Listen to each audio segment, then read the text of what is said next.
In the 19th century, cities across the world rebuilt themselves from the ground up. That's the official story, and it's largely true.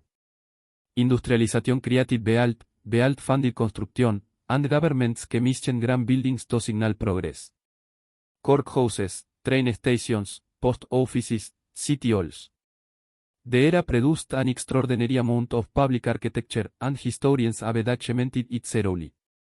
But there is one detail that doesn't quite fit the timeline. Between 1850 and 1900, over 4,000 monumental public buildings were constructed across North America and Western Europe. Many of them are not used as stylistic influence, but near identical floor plans, identical load-bearing proportions, and in some cases, identical facade ratios, despite being built in cities with no documented communication with each other during the planning phase. The margin of similarity, in some cases, falls within 2%. That's not a design trend. That's something else. Before going further, this documentary is built on publicly available architectural records, census data, and historical construction laws. It presents documented anomalies and competing historical interpretations. It does not argue for any single explanation. What it does is look closely at the evidence, and let the pattern speak.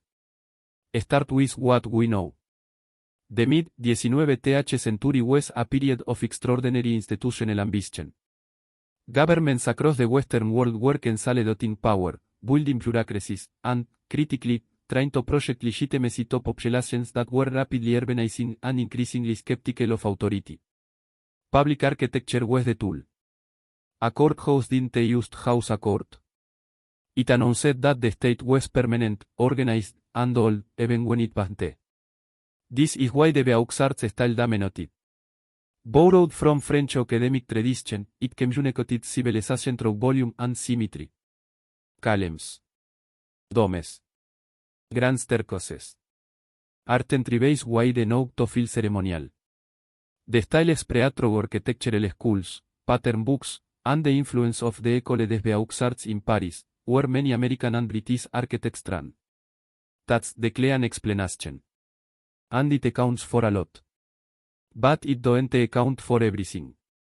Take the case of three buildings constructed within a 12-year window, the Milwaukee City Hall, completed in 1895, the Bradford City Hall in West Yorkshire, England, completed in 1873, and the Hamilton City Hall in Ontario, Canada, completed in 1889.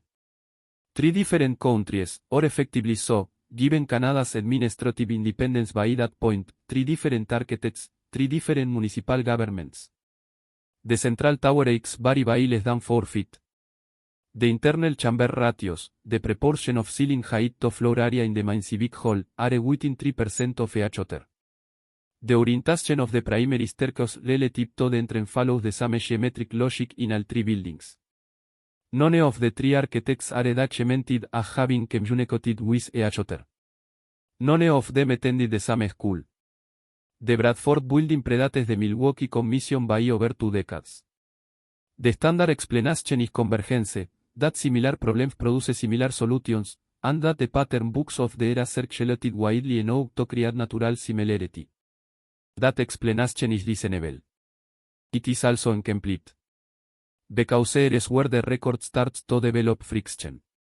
Pattern books did circulate. But pattern books describe styles, not structural mathematics. The load-bearing calculations required to produce identical ceiling to floor ratios across buildings of different sizes, in different soil conditions, using different local materials, those aren't copied from a catalog. Those are either independently derived to the same conclusion, or they re-inherited from a common source. Engineers in Milwaukee and Bradford were not exchanging letters about structural load. The transatlantic cable, capable of carrying that kind of technical correspondence at scale, wasn't operational until 1866, after the Bradford building's design was already finalized. So where did the math come from? This question becomes more pointed when you look at a broader sample. A 2019 survey conducted by the Open Architecture Archive, a non-governmental preservation database, Anelas 340 civic buildings constructed between 1840 and 1910 across 14 countries. Their findings, published in a preservation journal and largely ignored by mainstream architectural history, noted that 67% of the surveyed buildings shared at least 3 of 5 specific structural signatures: entrance to chamber ratio, tower offset from central axis, window to wall density on primary facades, internal acoustic design of manholes, and subterranean foundation depth relative to building height. 67%. Across 14 countries. In an era before international building codes, before standardized engineering curricula, before any formal mechanism for global architectural coordination existed. The survey's authors cached it a remarkable case of partial development. They offered no further explanation. What makes this more than a curiosity is the geography of the exceptions. The buildings that follow see the pattern, that don't share these structural signatures, cluster in specific regions. Rural areas. Towns that developed after 1890. Cities that rebuilt following major fires or floods. In other words, places that were starting fresh, without pre-existing infrastructure to build upon. The buildings that match the pattern are almost exclusively in cities with older foundations. Cities that, in many cases, have documented histories of earlier construction on the same sites, construction that, in several instances, has no clear originating record. Determine drastic questions that the standard timeline don't fully answer. Because when you start mapping the construction dates against what we know about each city's institutional history, something keeps appearing at the edges of the record. A gap. Not a dramatic gap, not missing decades, not erased centuries. Just a quiet, persistent ambiguity about what was already there when the 19th century builders arrived. What foundations they were building on. What measurements they were, perhaps without knowing it, inheriting. This pattern, the shared mathematics, the unexplained convergence, the buildings that match most in the oldest urban cores, appears with no consistency across no countries that it has, in recent years, attracted a specific kind of attention. That attention has a name. And the name carries weight, not because of what it proves, but because of what it implies about the scale of what we might not yet fully understand about the built world of the 19th century. The Erie Canal opened in 1825. It ran 363 miles across upstate New York, connecting the Hudson River to Lake Erie, and through that connection, linking the Atlantic seaboard to the entire interior of the continent. It was, by any measure, one of the most ambitious infrastructure projects in American history. Governor DeWitt Clinton had fought for it for years against fierce opposition. Critics called it Clinton's folly. They said it would never be used. They said there was no traffic to justify it. They were wrong, of course. Within a decade of opening, the canal was carrying more freight than anyone had projected. Cities along its route, Utica, Syracuse, Rochester, Buffalo, grew at rates that stunned contemporary observers. The canal didn't follow demand. It created it. That inversion, infrastructure arriving before the population it would serve, is usually explained as visionary planning. And sometimes it is. Clinton saw what others didn't. A built for a future that ain't arrived yet.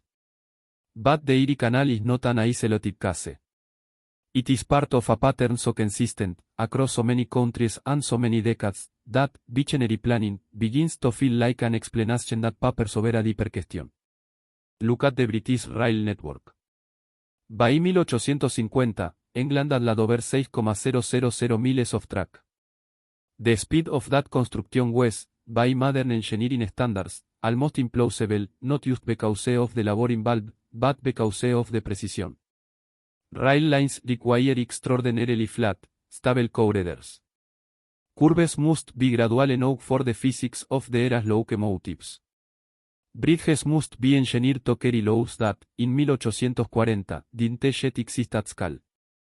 The entire network was built, in large part, before the rolling stock that would use it advanced standards. In other words, the infrastructure was ready before the technology it was designed for had fully arrived. This happens once it's forced.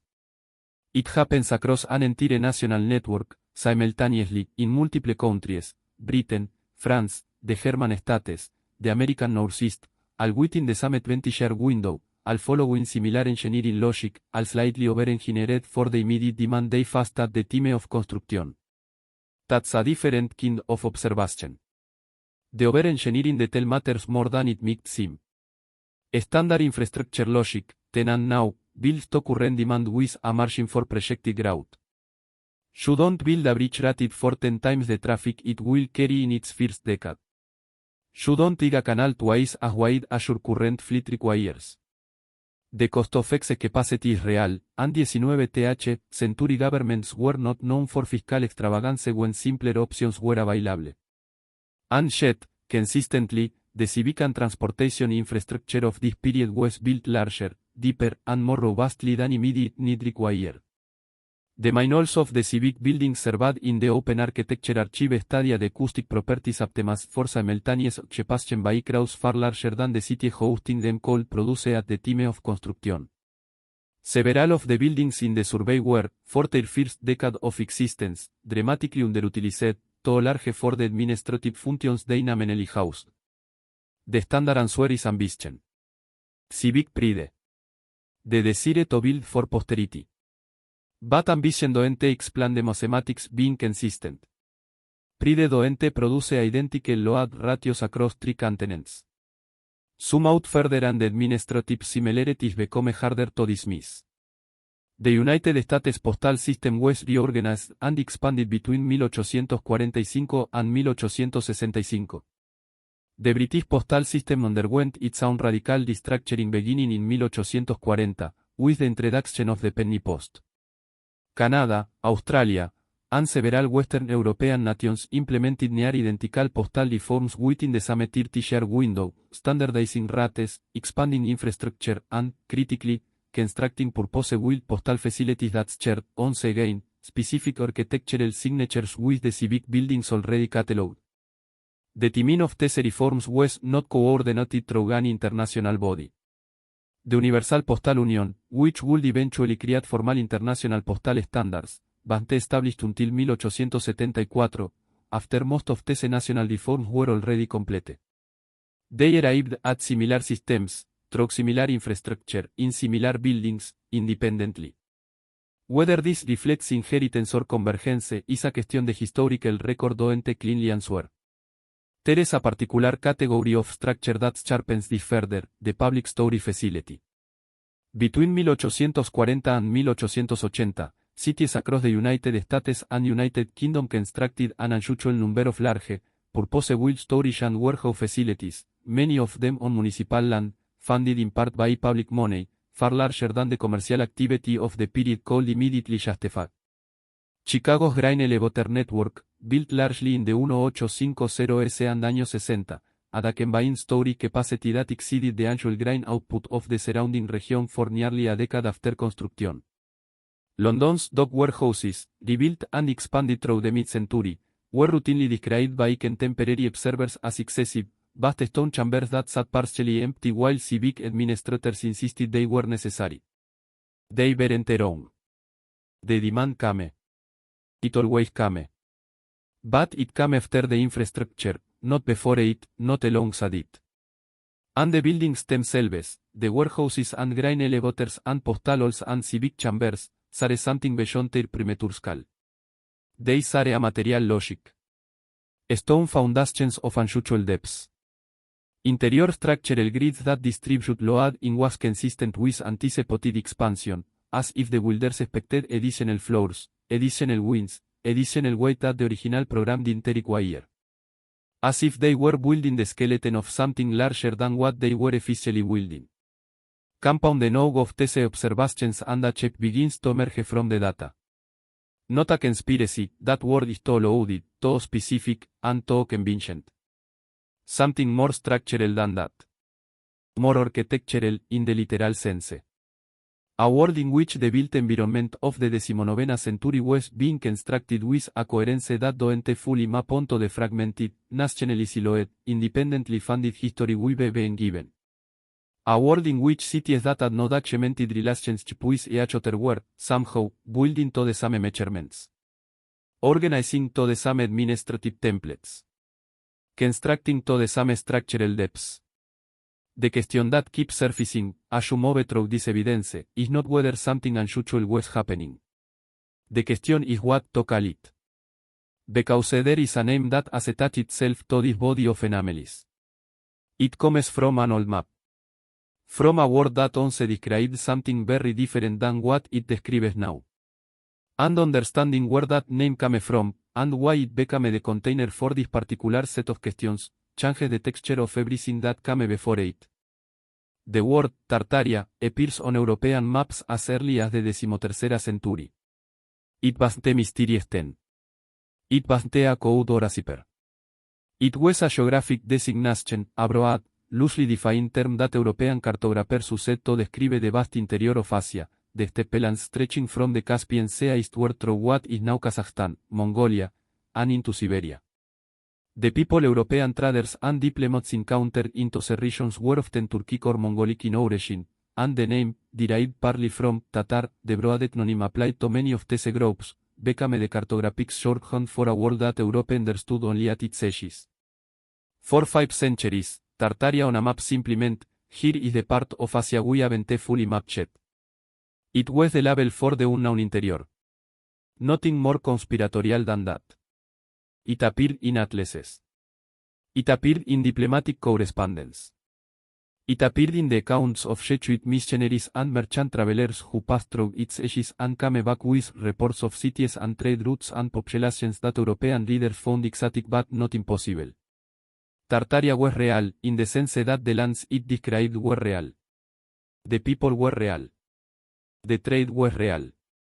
The world did not carry its current weight until the 20th century, and specifically, until the Internet made it possible for a dispersed community of researchers, amateur historians, and architectural enthusiasts to begin assembling a shared visual archive of exactly the kind of anomalies this documentary has been tracing.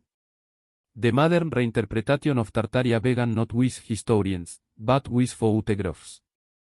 Specifically, photographs of 19th century civic buildings in small American cities. Cities in Indiana, Ohio, Missouri, places that, by conventional historical account, were frontier settlements or modest agricultural towns in 1850, and yet possessed, by 1880, monumental public architecture that seemed disproportionate to their size, their wealth, and their age. A county courthouse in rural Illinois with a dome that would look appropriate in a European capital. A train station in a mid-sized Midwestern city with vaulted ceilings and stone detailing that required, by an reasonable estimate, a level of craft skill that the local labor market of the period couldn't easily have supplied. These images circulated online. People began comparing them. The comparisons spread to buildings in other countries. Someone noted the structural similarities. Someone else mapped the geographic distribution. The word Tartaria, already drifting in certain corners of alternative history discussion, became the container into which this accumulating visual evidence was poured. The label stuck. Not because it was precise, but because it was evocative. It pointed towards something old. Something large. Something that predated the official story. What emerged from that online accumulation is, by now, a set of at least 3 distinct interpretive frameworks, each drawing on the same body of architectural and historical anomalies, each arriving at meaningfully different conclusions. The first framework is the inheritance model. In this reading, the 19th century was a period of reconstruction, not from scratch, but on top of something that already existed. Proponents of this view argue that the shared structural signatures across thousands of civic buildings aren't evidence of coordinated new construction, but of consistent renovation and repurposing of structures that predated the official construction dates. The foundations that run deeper than necessary. The load ratios calibrated for what the original program didn't require. In this model, 19th century builders weren't architects. They were, in many cases, restorers, working within shells that were already standing, inheriting measurements they didn't fully understand, and documenting the results as original construction because the institutional frameworks for acknowledging the inheritance didn't exist, or weren't politically convincent. The second framework is the diffusion model. This interpretation is closer to conventional history, but pushed further. It accepts that the Beauxars tradition and the pattern books of the era created genuine stylistic convergence, but argues that the convergence went deeper than style. That there was, in this reading, an administrative and technical network operating across national boundaries in the 19th century that was more coordinated than the official historical record reflects. Not a secret government. Not a hidden empire. But something more like a professional class, engineers, architects, civic administrators, Freemasons in some cases, who shared technical knowledge through channels that weren't formally documented, and who built those shared templates as a result. The consistency in this model is evidence of an informal global standard. The infrastructure arrived before a demand because the people building it knew, through networks invisible to the public record, that the demand was coming. The third framework is the most structurally radical, and also the most difficult to evaluate. It proposes that the anomalies aren't explainable through either inheritance or informal diffusion, that the scale of consistency, across too many countries and too many building types and too many disconnected cities, points toward a prior civilization of genuine global reach whose physical infrastructure survived into the modern period and was absorbed, rebranded, and gradually attributed to 19th century builders who were, in this reading, working in the ruins of something they didn't fully understand. Tartaria, in this framework, is the name for that civilization, not the Tatar steppe of the old maps, but a hypothetical global pelaity whose architectural fingerprints are embedded in the buildings we walk past every day. Each of these frameworks as evidence it explains well and evidence it struggles with. The inheritance model accounts for the foundation anomalies but not for the new construction documented in cities built after 1880. The diffusion model accounts for stylistic convergence but strands to explain the mathematical precision of structural ratios across buildings whose architects had no documented contact. The third framework is internally consistent but requires accepting a degree of historical erasure for which direct evidence remains elusive. The evidence invites examination. It does not yet demand a verdict. Return, for a moment, to 1816. The Year Without a Summer. Mount Tambora erupted the previous April, injecting enough particulate matter into the atmosphere to drop global temperatures by more than a degree, enough to cause crop failures across Europe and North America, enough to trigger famine, enough to displace populations and destabilize governments. It was, by any measure, a civilizational stress event. Some researchers who work within the Tartaria framework point to this period, the decade surrounding 1816, and the broader disruptions of the early 19th century, as a potential hinge point. A moment when whatever came before became whatever came after. When the reconstruction began. When the paperwork changed. This is where the metaphor clarifies itself. Tartaria, as a concept, is not really about a place. It's not about the Tatar steppe or the old cartographic designation or even a specific set of buildings. It's about a gap between the world the official record describes and the world the physical evidence implies. It's about the possibility, not the certainty, not the revelation, but the genuine epistemic possibility, that the 19th century we think we understand was, in some meaningful sense, a continuation of something older that we have not yet fully named. The buildings are still standing. That's the part that don't resolve itself into comfortable conclusion. The courthouses and train stations and post offices and city halls, the ones with the mismatched foundations and the identical ratios and the acoustic chambers built for crowds that didn't yet exist, they're still there. Still in use.